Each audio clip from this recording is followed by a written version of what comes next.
right, hey, welcome to another episode of Bourbon with a taste of military history. Today we're going to talk about a couple of things. First of all, we're going to, of course, review bourbon, and we're going to review this time Trail's End out of the Hood River Distillery in Oregon. We're going to talk a little bit about that and taste it and see how we like it and talk, and just learn a little bit about Trail's End. The other thing we're going to do is our military portion of the video is going to be about Operation Torch. It was the first American major action of the World War II to occur in the European or the Mediterranean area theater. And we're going to talk a little bit, not necessarily about overall Operation Torch, because it was a huge operation, but we're actually going to talk about an operation that happened on the very first night of Operation Torch in Oran, the town of Oran on the northern end of Africa. And we're going to talk about an operation called Operation Reservist. Small operation using the Navy, kind of a combined arms thing, but there really wasn't any air support. We're going to talk a little bit about that and go over that. First thing though we're going to do is we're going to continue the ongoing saga of the construction of the new studio and Clem's man cave. So what I'd like to do now is show you what I've done the last 2 weeks, and I have done a lot of work. So if you're ready, let's take a walk into the man cave, and we'll show you what I've done. Here we are at the opening of the man cave. Now, if you pan out, Hunter, and show the brick and all that is going away. Hopefully I can put a picture on the video to show you what this outside is basically going to look like, because I made a decision, I've got it approved by the wife, and of course this is one of the last things we're going to do, but I think you're really going to be impressed by what we're doing here. So hey, come on in the cave. So one of the things that we've done, wasn't sure if the last time you've seen here, is we've got lights actually working in here. It's all been wired, it's all set to go. Oh, I can't wait. I've done a little bit of work up here. I got 2 openings here, and I'm going to put stained glass windows in there, custom-made stained glass windows. So like I said, all this has been wired, and we're just waiting until we get more stuff in here to finish wiring. But the main part is this room right here. I want you to come in here and look around this room right here, because this room is 90% complete. So Hunter, if you'll just pan around and show what I've done with the boards. I'm actually down to waiting just to put the ceiling in. And of course you can see the arc right there. I've talked to the rock person, and I'm going to pick the rock out this week, and then hopefully in a couple weeks he'll rock that and arc it for me. TV will go up there. You can see I've actually got heating and air in here right now. I got a hole cut in up there for heating and air. But all of this is actually done. The only thing left to do in here now is the ceiling. I've bought the boards. I'm going to use pine boards. I'm not doing anything to them. They're tongue and groove pine boards. We'll put them up there, and we'll come back to you here and we'll finish this. Nothing going on in here yet. But I have visited with the heating and air conditioning guy, and this is a winter project. He'll come in here, replace my furnace, and he'll move all that ductwork, and all that'll be gone, and he'll open it up the room. And once I open up that room in there, this will all be done, and I'll start on that. So it's a long-going project, but it's actually really starting to show some finishing. This is actually going to be where my office is, and my desk is going to go right here. And I'll have a TV up there, my computer, and I'll work. This will be where I'll work down here. Of course, in here, this will be where the new studio is going to go. But if we look over here, it doesn't look like much right now. That's where the bar is going to be, and that's where the studio is going to be. Because I'm going to do my shows from now on standing up behind the bar. So there you go. You're up to date on what's going on in here in the man cave. And hey, let's go taste some whiskey. All right, so we're back in here. I hope you enjoyed it. We just did the tour of the man cave. I really hope you enjoyed that. I'm excited about it. In fact, I get so excited about it, I call my son, who's a contractor, Michael, and I'm trying to get him here to do the ceiling for me because he doesn't think I can do it myself. There's some plumbing issues, with some wires that he wants to build, beams with and all that. And he does not want me touching that till he gets here to do it. He has promised me that tomorrow on a Sunday, he's going to come in. We're going to put a couple of boards up just to see what it looks like. And then hopefully after the ceiling fan gets put in next week, he can show up here the following week and knock that ceiling out. I can move my desk and all that stuff in there, and we'll be operating out of that damn thing. So hey, let's get to the bourbon. We're talking about Trails End Kentucky Straight Bourbon Whiskey, and done in Oregon oak. Let's open it up. Little air just a little bit. Use our famous Glengarry glass, because that's the way you're supposed to taste whiskey if you're a professional like I am. And let's look at it. It has a very nice color, dark, which not too dark. That's the kind of way I like it. We've discussed this before. I'm not real big on a really dark stuff. It's kind of like the way on my beer too. I don't like dark beer. I like an amber style look, and I think that this is very amber looking, very coppery looking, and I like that. Let's see if the Clem Papanoff famous nose test can smell anything. Ooh, I do smell something here. Let me look here real quick. I do smell something. Of course, I don't know what it is, but I can smell something, which is pretty good.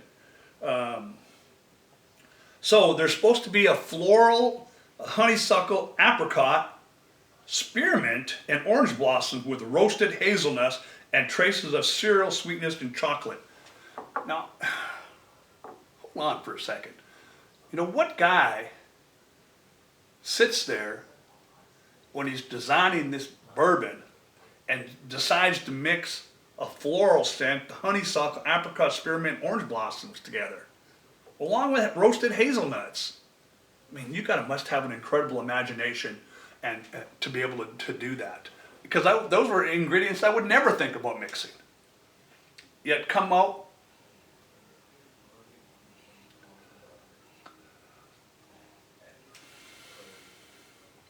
I think the apricot's what I'm smelling.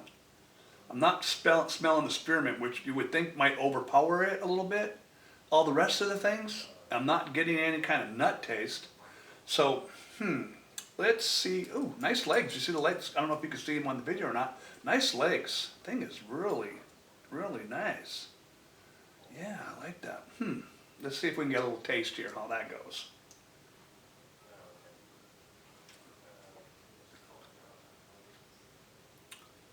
Okay, no bite, a little bit on the back of the mouth. I'm kind of losing it. Well, wait a minute, I'm getting a little hug now in here, a little hug right in here. I've got an aftertaste. I'm not sure exactly what the aftertaste is. Let's try a little bit more, see what we get.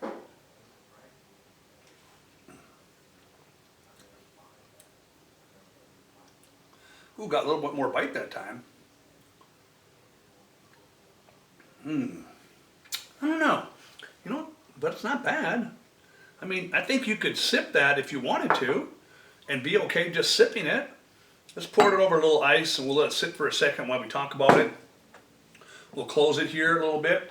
Okay, so on the internet, if you go to the Hood River Distillery's website, very nice website by the way, easy to get around. I went to Spears for Trails Ends. Here's what they say about it. I want to make sure, a lot of times I may get criticized a little bit about doing some reading, but I want to make sure that you guys know exactly, get the truth. This is not Facebook, this ain't nothing else. What I'm giving you are the facts. These are true things coming directly from the distiller.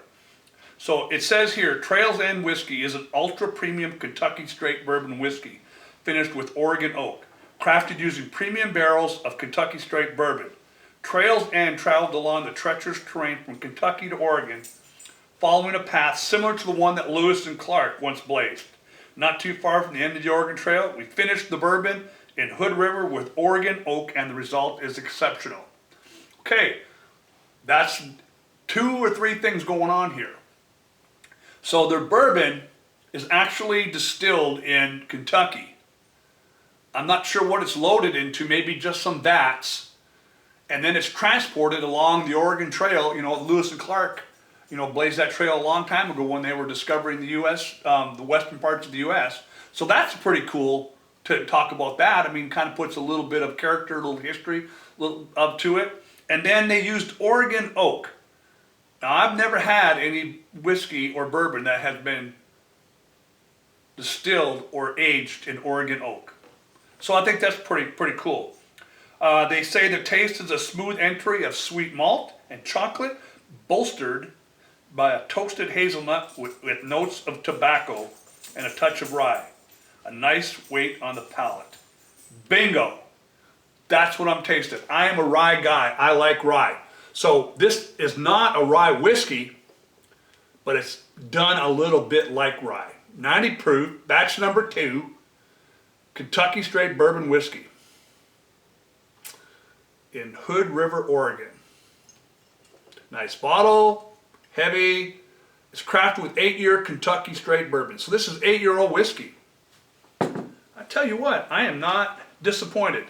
Let's see, it's sat a little bit in the famous Michael Papina Christmas gift glass with ice. And let's taste it a little bit, see how it tastes with water. See if it's, what kind of we lost with the water.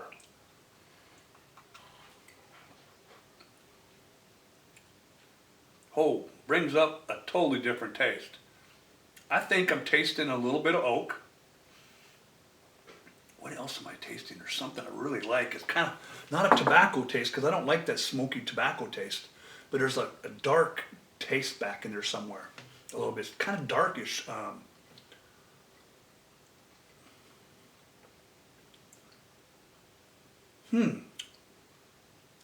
I'm telling you what. This is a good drink with ice. We talked about the aromas, floral, honeysuckle, apricot, spearmint, orange blossom. But the finish, long and warm, oily and buttery with a lovely malt spice kick and a slight char note. Okay, not a fan of malt. Never have been. I think we've talked about that before.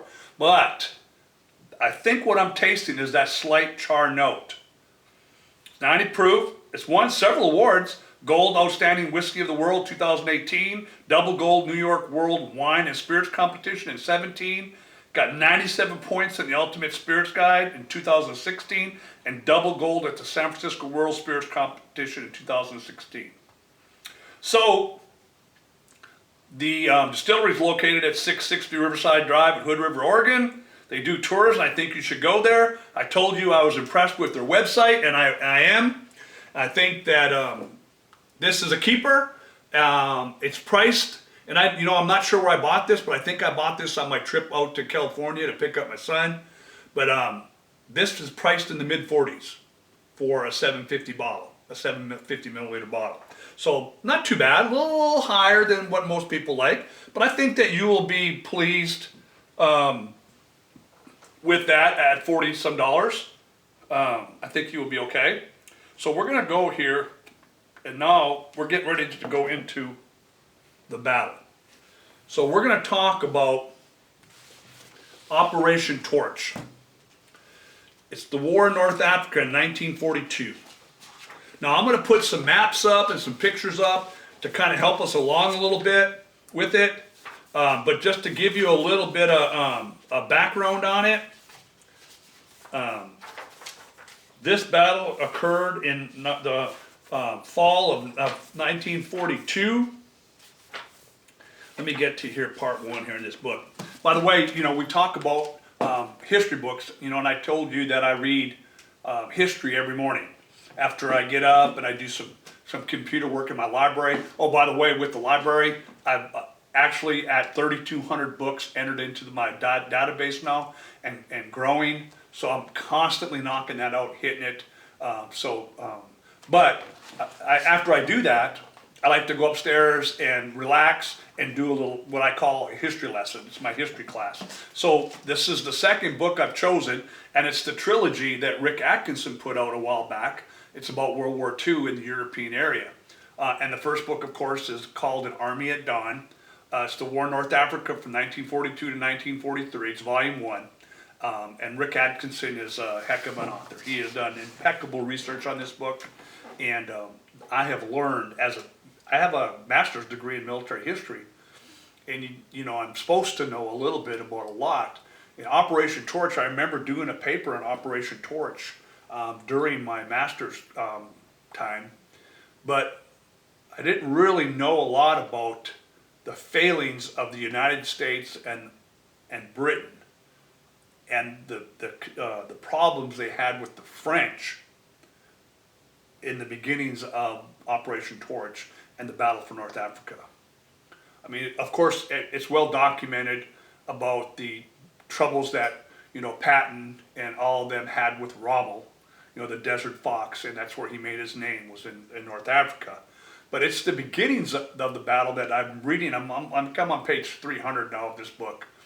And the logistical issues, the lack of intelligence, it's just, and the political backbiting that goes on at this level of what Rick Atkinson's talking about it's intriguing. It's totally intriguing, and it's unbelievable that that kind of infighting amongst allies goes on.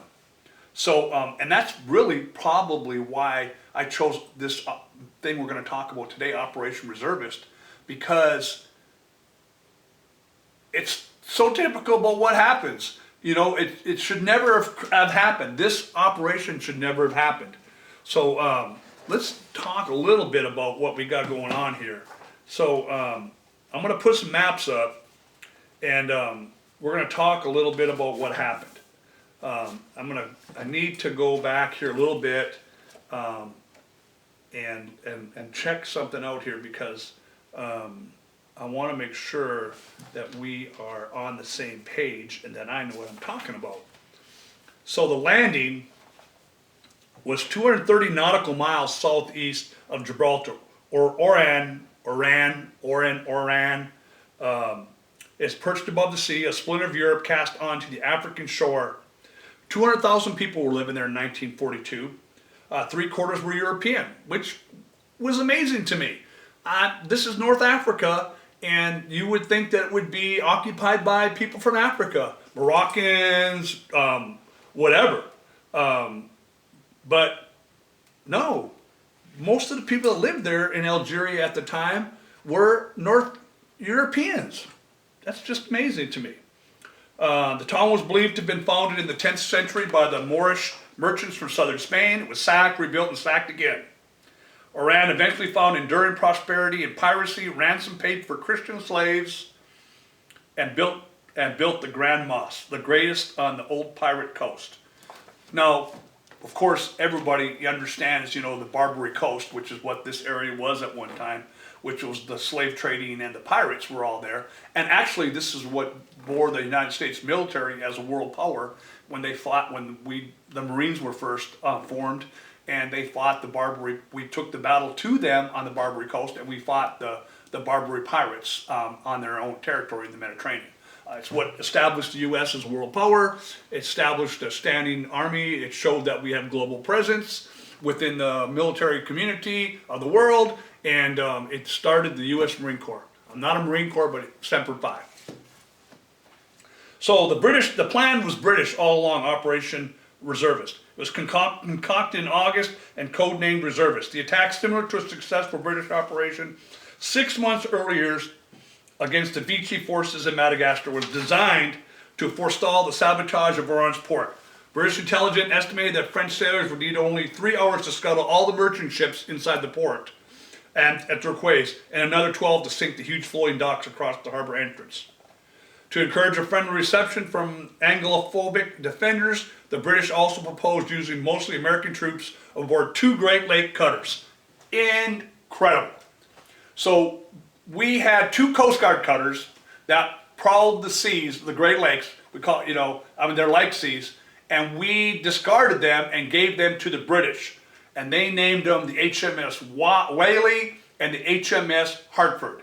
You're going to see pictures of these. I'm going to put some pictures on the video of them. And these were the 2 ships that were the ones that were going to hit the harbor first, drop off their 500-600 soldiers that they had, and take the port over quickly and secure it and keep the French from scuttling the ships and clogging the harbor and sinking that dock. Great plan on paper. Hard to execute. Especially, well, hold on, before we get to that. So to command reservists, the British chose a voluble 53-year-old salt named Frederick Thornton Peters. Thin-lipped with arching half-moon eyebrows, Captain Peters returned to the Royal Navy in 1939, following 20 years retired. So the guy retired 20 years ago, and they brought him back and gave him a combat assignment of that importance to do. I think we're already setting some failure up here already. Not saying Captain Peters didn't know what he was doing, but after 20 years, technology changes. I mean, the ocean is still the ocean, the ships are still ships, but how you use them and how you maneuver them and how you're going to do this battle is going to change completely from what was going on in World War I. Peters worried that the Americans, and so did the plan. Even Churchill acknowledged that the catastrophe at depth in August had showed how a frontal assault on a defended port was doomed to failure. Navy wisdom since Admiral Horatio Nelson's day held that a ship's a fool to fight a fort. I agree with him. So, the honor of storming Oran Port went to Ward, 3rd Battalion of the 6th Armored Infantry Regiment. First organized in 1789, the 6th Infantry carried battle streamers from Chapultepec, Chancellorsville, San Juan Hill, and St. Mihiel. The regimental roles had included Jefferson Davis, Zachary Taylor, and particularly gallant commander mortally wounded while fighting the Seminoles in Florida Swamp on Christmas Day in 1837. The current 3rd Battalion commander was the 31-year-old Floridian named George F. Marshall, a West Pointer whose domed forward crowned a long face and a strong jaw. Marshall had served in the Philippine Scouts and married the daughter of an army doctor. They trained for a few days in Britain using grappling hooks and boarding ladders, and Marshall and 392 of his men boarded the cutters that would carry them to Gibraltar, and the staff flew in B-17s. Men were ferried to the Walney and the Heartland, which had sailed separately from Northern Ireland. They joined anti-sabotage specialists, including 26 U.S. naval officers and seamen, 6 U.S. Marines, 52 Royal Navy officers and ratings, and the cutter's British crews. At noon on November 7th, the enlisted men and junior officers learned their destination. The cutters were overloaded, wallowed badly during the short trip across the Mediterranean, that soup slosh for the mess bowls. Neither Peters nor Marshall knew that in Oran, a coup organized by Robert Murphy's 12 apostles in the OSS, the American Spy Agency, was collapsing. They were counting on the OSS and these 12 apostles, which were French sympathizers to the Allies, to have secured the French's surrender and to have already stopped them from doing anything inside the harbor. But communication being what it was, it didn't happen, and there was no way for them to, push on and tell them that it happened. At 1 minute past midnight, November 8th, the cutter's crews took battle stations. Tar stacked extra ammunition in the quarterdeck lockers and the laundry close to the guns. Scrambling nets were draped over the bows, and Whaley's darkened upper bridge. Lieutenant Paul E. Duncan of the Royal Navy stood in the American battle dress with 2 pistols strapped low on his hips and a Tommy gun cluttered across his chest. He was the linguist. Heartland trailed 600 yards behind. Here's the first problem. They missed their target. Now, I'm like you. I'm confused. I know it's dark and they're not using lights, but how do you miss a harbor entrance by a half a mile? Well, they did. So guess what happened? They had to circle around, and during the circle around is when section of the coast.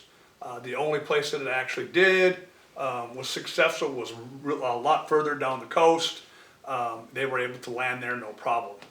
Bad weather, big waves, poor landing craft, yada, yada, yada. A lot of problems. But basically what it came down to is that it was not well rehearsed.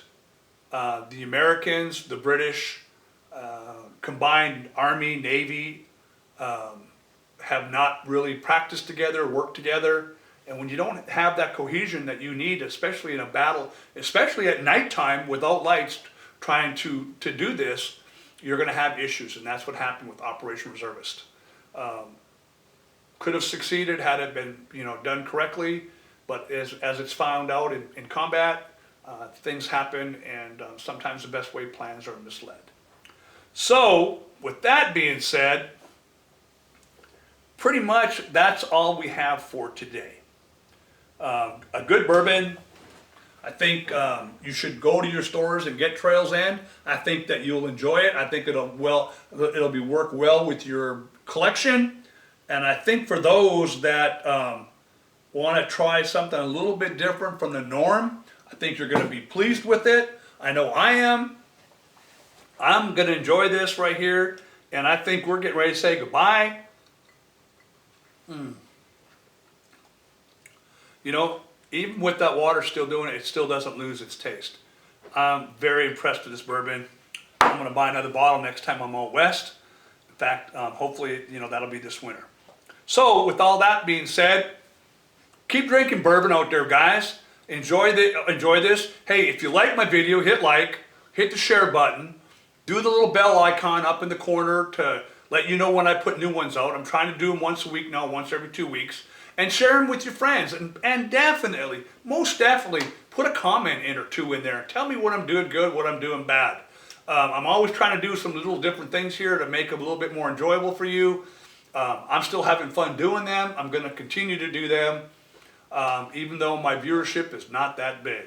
But hey, as long as Clem's having a good time and you guys are enjoying them, we'll keep doing them.